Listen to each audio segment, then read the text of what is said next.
তো আজকে রান্না করছি মাথাটা ভেটকি এরকম সর্ষে দুফালি পোস্ত করে দিয়েছি তো যাতে মাছটার মাছটা ভালো মাথাটাকে আমি করে দুফালি করে ভাজা দিয়েছি হয়। যাতে তাড়াতাড়ি ভালো করে ভাজা হয়। সাবধানে উল্টে মাছ নেবো ছেড়ে দিয়েছি তেল মাছগুলোকে গরম করে যাতে ভেঙে না যায়। হালকাভাবে ভেজে নেবো লাল লাল করে একদম হালকা হাতে উল্টে নিচ্ছি মাছ যাতে উল্টে মাছটা নিয়েছি, ভেঙে না যায়। ভেটকির পিসের তো এখন ভাজা মাছগুলো হোক। খুব বড় বড় সাইজেরই আছে।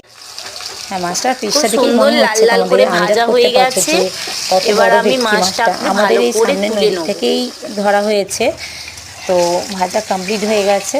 এখানে আমি একটা একটা করে নামিয়ে নিচ্ছি। ওই তেলেই কালো জিরে ফোড়ন দেবো।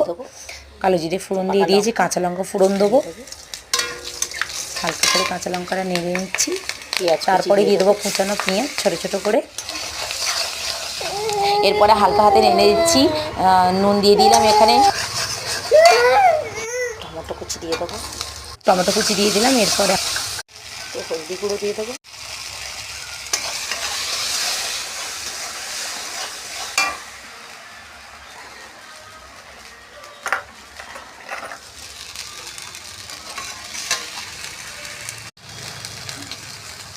তো পোস্ত আর সর্ষে বাটনা একসাথে দিয়ে দেবো।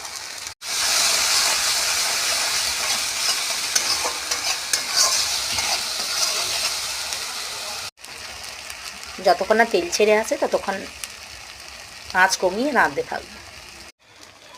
এবার জল দিয়ে দেবো।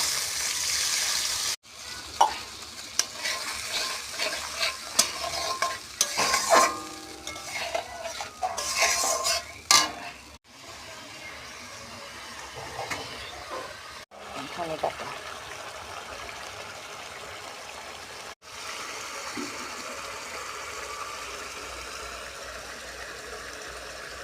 এই যে আমার রেডি হয়ে গেছে ভেটকি সর্ষে পোস্ত। কেমন হয়েছে জানিও সবাই।